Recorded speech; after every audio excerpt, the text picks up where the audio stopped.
Afrique Université est une web TV panafricaine, universitaire et scientifique éditée à Yaoundé au Cameroun par l'Agence universitaire pour l'innovation.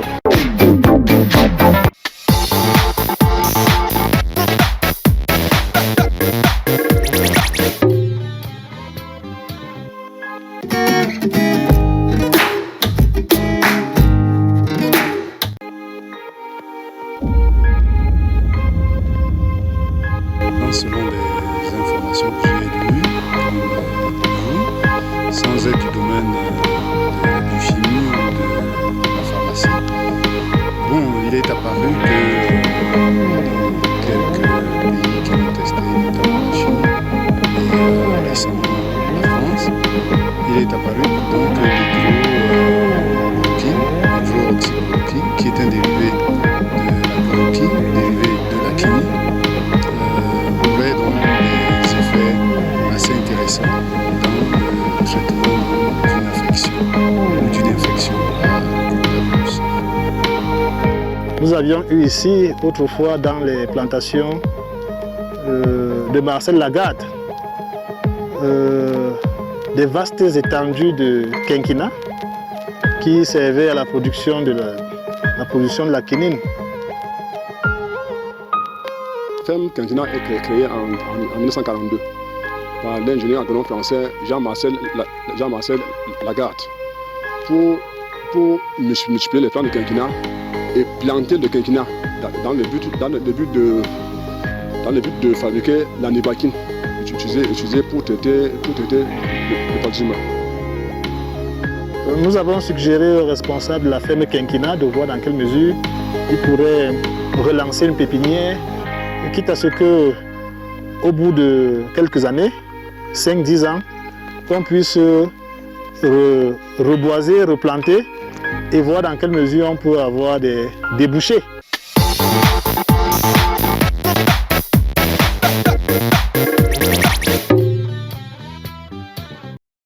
Bonjour à tous.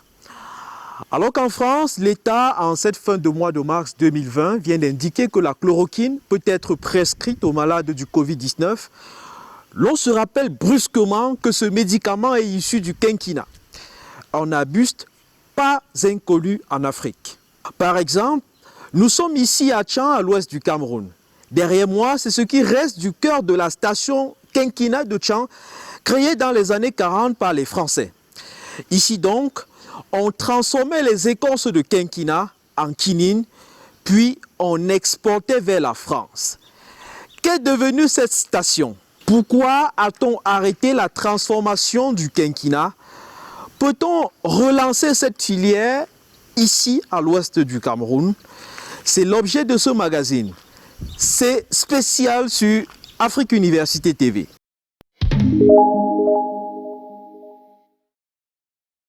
Un après-midi de mars 2020, dans une expédition organisée par l'Agence universitaire pour l'innovation, nous partons sur les traces d'une station d'extraction de la quinine, de laquelle dérive la chloroquine, médicament en test clinique en France sur les patients malades du Covid-19. Nous sommes à Tchan, à l'ouest du Cameroun. La ville fut la capitale de la région Bamileke tout au long du mandat, puis de la tutelle de la France sur ce pays d'Afrique centrale. Voici ce qui reste d'une usine qui a tourné à plein régime dans les décennies 40, 50 et 60. Ici, en effet, les Français transformaient le quinquina pour en extraire de la quinine qui était réexportée sur la France. Le site est aujourd'hui en ruine. Il reste quelques résidus d'outils et de machines que des spécialistes de l'industrie pourraient facilement identifier. La station IRA de Tchan et la délégation départementale de l'agriculture et du développement rural de la Ménois ont élu domicile sur ce lieu de mémoire. Il y a quelques années, ce compartiment contenait encore des tanks de stockage. Le gouvernement camerounais, désormais propriétaire du domaine, les a vendus. Bref, aujourd'hui, il reste davantage des vestiges. Pour bien comprendre ce qui s'est passé ici, remontons l'histoire. Nous sommes allés dans les archives retrouver quelques articles qui relèvent de la recherche scientifique. En 1954, Lucien Guérine, ingénieur agronome français, correspondant du Muséum national d'histoire naturelle de Paris, publie dans le journal d'agriculture tropicale et de botanique appliquée l'article intitulé « La culture des quinquina et la production de la quinine dans le Cameroun français ». On y apprend que l'administration coloniale française crée en 1928 le jardin d'essai de Tchang. Il s'agit alors d'essayer quelques espèces agroforestières pour voir lesquelles sont compatibles avec le milieu montagneux. Parmi les dites espèces, il y a le caféier, l'eucalyptus, mais surtout le quinquina dont les graines arrivent au Cameroun par l'intermédiaire de l'Institut national d'agronomie coloniale de Nogent-sur-Marne en France. Selon toute vraisemblance, c'est sur cette montagne baptisée aujourd'hui Colline du Signal, site qui jouxte l'actuel lycée bilingue de Tchang, que les premiers plants de quinquina ont été mis en terre par les agronomes français. En 1930, le jardin d'essai de Tchang compte 2 plantations de quinquina en plus de la partie qui se trouve sur cette montagne. La parcelle de Balachi dans l'actuel département des Bamboutos a 73 plants. Mais elle sera vite évacuée et restera un petit lieu d'expérimentation. Puis, il y a celle de Fondonera, groupement situé à une vingtaine de kilomètres de l'actuel centre-ville.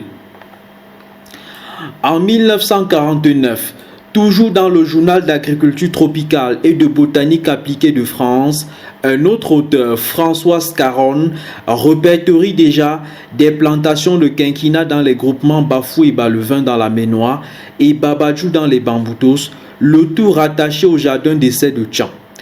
Par ailleurs, une étude menée en 1961 par l'Institut de recherche scientifique du Cameroun identifie une autre parcelle en Dongé dans l'actuel département du Mungo, région administrative du littoral.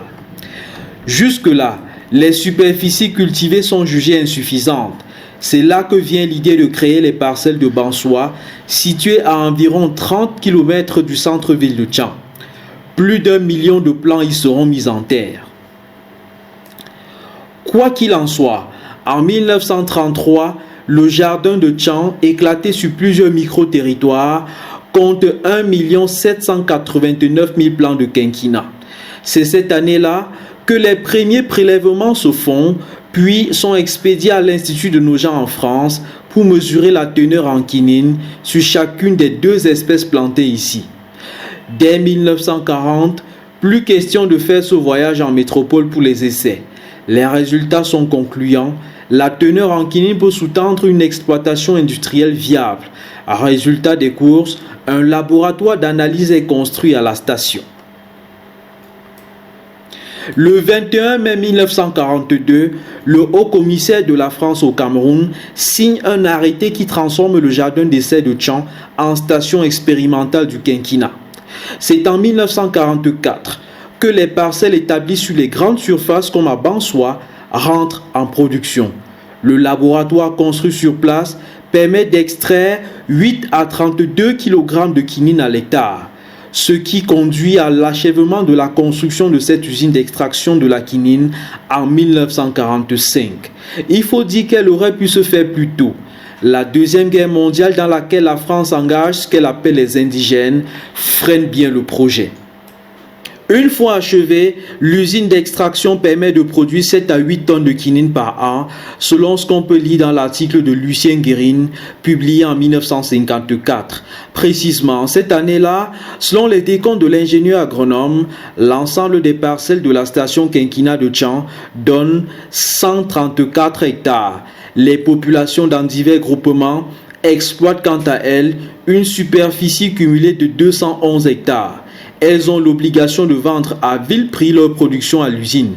Au total donc, 6 années avant la proclamation de l'indépendance du Cameroun français, ce sont 345 hectares de quinquina qui fournissent les 7 à 8 tonnes de quinine entièrement exportées vers la France. À cette époque, Au vu de la floraison de ce business, l'objectif est d'augmenter les surfaces cultivées jusqu'à 450 hectares. L'ingénieur agronome français Marcel Lagarde, décédé en 1974 à l'âge de 67 ans, est alors aux commandes de ce qu'on peut appeler l'âge d'or du quinquennat au Cameroun. 60 ans après la proclamation de l'indépendance du pays, le quinquennat se fait rare sur cette montagne. La vallée qui lui fait face est désormais un quartier parsemé d'immeubles.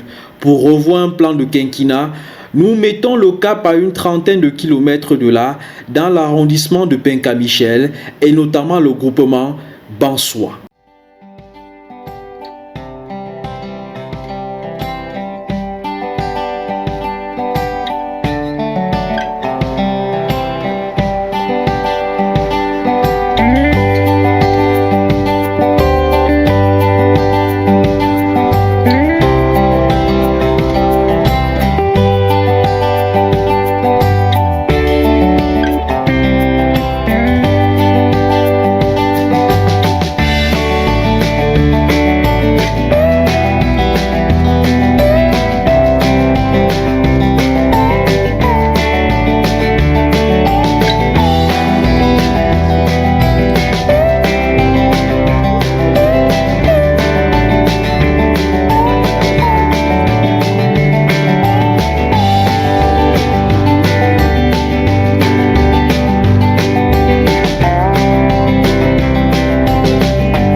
Que vous portez.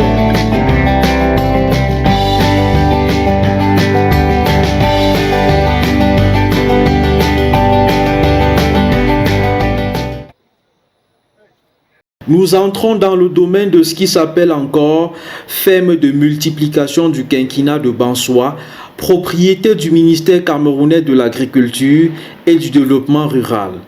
Et voici l'unique plan qui reste sur le million qui a été planté ici. Le maître des lieux depuis avril 2019, c'est lui, Germain Vouffaut, ingénieur agronome. Il retrace la disparition progressive en ces lieux de cet arbuste dont est issu ce qu'on pourrait qualifier de chloroquine bio. L'évolution dégressive, puisque les populations ont envahi, la ville a envahi. L'évolution dégressive est partie jusqu'en 1980, où la station quinquennat a été transformée en ferme de mutualisation du quinquennat. Et au cours toujours de la même période, l'État a morcelé la ferme quinquennat en 3 entités. L'IRAT de Tchan, la ferme quinquennat elle-même et la ferme d'application des chefs de l'université de Tchan. La venue sur le marché de la chloroquine sous forme de molécules de synthèse a rendu économiquement non viable la production du quinquennat. En conséquence, la ferme de recherche et de multiplication à lui dédiée reçoit désormais du ministère qui en est le propriétaire d'autres missions. Aujourd'hui, la ferme est utilisée par le ministère de l'Agriculture et du Développement rural pour produire les semences de maïs, de blé, du riz pluvial, de la pomme de terre et du haricot. Oui, comme l'année passée, on a produit la semence de blé. Cette année-ci, le ministère nous a demandé de nous affecter pour produire la semence du maïs en collaboration avec la FAO à partir de juin. Donc là, présentement, je suis en train de préparer mes parcelles pour mettre en place la semence de maïs en juillet. Le manager général de l'Agence universitaire pour l'innovation, structure organisatrice de cette expédition, exprime tout son étonnement face à l'abandon par l'État du Cameroun de la culture du quinquennat. Indépendamment même du coronavirus, comment expliquer que, alors que le paludisme est notre problème de santé publique majeur, nous ayons pu nous dessaisir de telles capacités de réponse au palud pour s'en remettre comme souvent à l'importation. Face à un problème, il faut trouver des solutions locales. Le copier-coller a ses limites. Les contextes sont très différents. Avant d'envisager de reprendre la culture pour des besoins stratégiques, cherchons à comprendre les motivations de son introduction, non pas seulement à Tchang et dans toutes les parcelles tentaculaires, mais plus globalement au Cameroun. En cette matinée à Bansoua, nous avons la chance d'être accompagnés par le docteur Félix Metieuil, ingénieur agronome, enseignant-chercheur. Il dirige la ferme de recherche et d'application de la faculté d'agronomie et des sciences agricoles de l'université de Tchang. Celle-ci a hérité d'une partie du domaine de l'extension du quinquennat. Le milieu tropical est infesté, notamment par l'anophèle, qui transmet le paludisme. Et donc cette plante, le quinquennat, qui existe sous au moins 4 espèces connues, est originaire des Andes, en Amérique du Sud, notamment la cordillère des Andes, dans une zone d'altitude. Et sa découverte, notamment l'utilisation par les Amérindiens pour traiter ce palu, a donc été répertoriée par des explorateurs occidentaux, notamment des colons, qui ont donc pensé l'exporter vers les Indes et beaucoup plus tard donc en Afrique. On estime que c'est au XIXe siècle, vers le début du XIXe siècle notamment, que la quinine a été pour la première fois découverte et qui a donc été décrite sur le plan scientifique, parce que c'était déjà utilisé depuis des siècles par d'autres peuples humains, notamment, comme j'ai dit, les Amérindiens. Et donc, c'est des Allemands qui l'ont introduit au Cameroun, donc juste au début du XXe siècle, notamment à travers la station qui est devenue aujourd'hui le Jardin botanique de Limbé, et bien sûr la station de Tchang. Et donc, après la défaite allemande, à la suite de la Première Guerre mondiale, dont les Français qui ont repris la place du colon ont donc estimé continuer ce travail qui était déjà établi par les Allemands, je le répète, au Cameroun, en y introduisant d'autres cultures. Et la première station expérimentale avait lieu à Tchang, ce qui tient lieu aujourd'hui de l'IRAD, et avec même une usine, un laboratoire, une usine d'extraction de sulfate de quinine qui était donc réexportée vers l'Europe.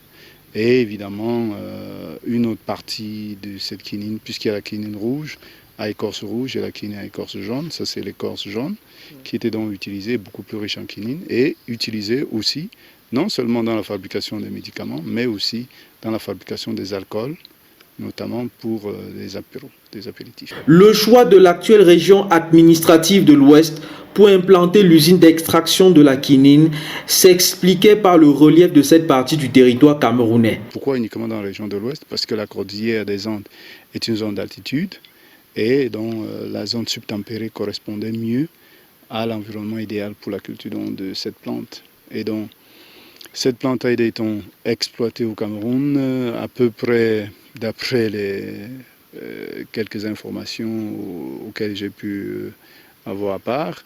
Le Cameroun a pu exporter à un moment donné jusqu'à plus d'une centaine de tonnes d'écorce par an et produit localement donc, des tonnes de sulfate de quinine qui servaient donc à la fabrication de médicaments contre le paludisme. Au juste, quelle est la partie du quinquennat transformée en industrie? Comme vous pouvez le voir, je crois que vous observez que les populations rurales jusqu'à présent, du moins ceux qui gardent la mémoire, et nous estimons que dans cette communauté de Bansoua, il y en a, vous voyez bien qu'il y a l'enlèvement de l'écorce, cette écorce donc, qui peut être utilisée de différentes manières.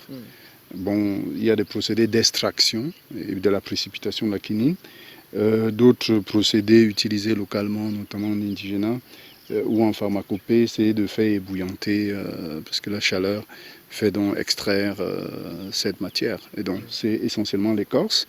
Et quand on abat, s'il y a besoin d'abattre dans des vieux arbres, c'est aussi les écorces des racines. Les feuilles et quelques branches en contiennent un peu moins. La reprise de la culture du quinquennat peut s'appuyer sur le modèle de recherche pratiqué par les Chinois pour combattre la crise du coronavirus.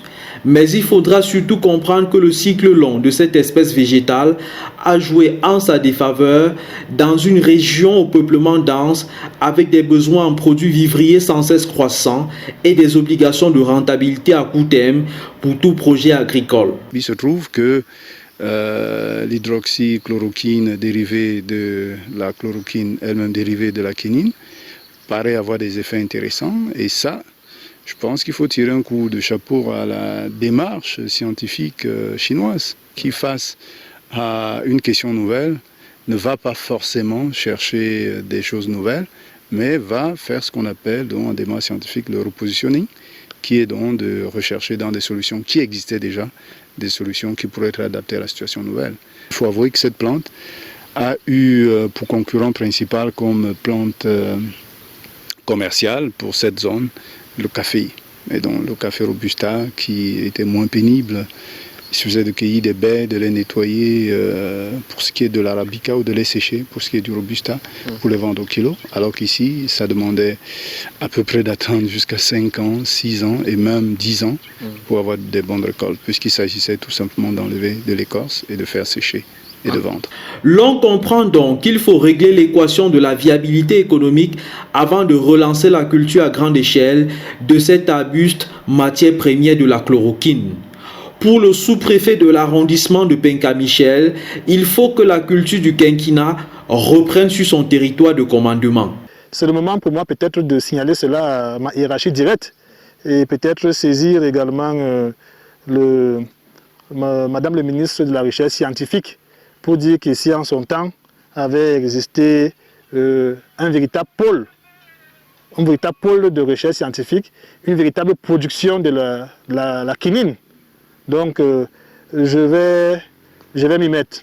Sans même attendre que sa hiérarchie lui en donne les moyens, le chef de la ferme de multiplication du quinquina de Bansoa veut, à partir de l'unique plan qui reste, relancer la culture de l'arbuste. Je compte dès janvier 2021 mettre en pépinière 500 plants. Si le marché est florissant, je vais mettre au moins 3000 par an, voire même 5000 au vu de la demande sur ce marché. Dans l'espoir d'une relance, si vous recherchez ce que le manager de l'Agence universitaire pour l'innovation appelle chloroquine bio, voici quelques endroits où on en trouve encore sur le continent africain. J'ai vu cette plante être cultivée en RDC, notamment dans la zone du Sud Kivu, avec toute une société. D'ailleurs, je pense qu'elle est l'une des rares actuellement en Afrique qui en cultive, stocke, exporte et traite. Dans le Sud Kivu, la société s'appelle Pharmakina. Et dans la littérature, on dit aussi que c'est cultivé au Togo, notamment. Ça, c'est de mémoire, tout ce que je sais pour ce qui est de l'Afrique. Bon, on en cultive probablement encore, bien sûr, dans sa zone d'origine, à savoir l'Amérique du Sud et en Inde. Imaginez donc que cet espace a accueilli 1 million d'arbustes comme celui-ci. C'était une époque où la petite ville de Tchang comptait dans le monde de l'industrie pharmaceutique. Au moment où l'on parle de chloroquine, elle aurait pu être en première ligne. C'est ici devant le lycée bilingue de Tchang que nous concluons ce magazine. C'est que cet établissement scolaire jouxte le quartier général de la station quinquennat de Tchang. Nous nous demandons juste si l'on enseigne aux élèves qui fréquentent cet établissement ce qu'a été cet endroit afin qu'ils prennent conscience de la nécessité pour notre continent de produire lui-même les solutions à ces problèmes. C'était C'est spécial sur Afrique Université TV. Merci de vous abonner.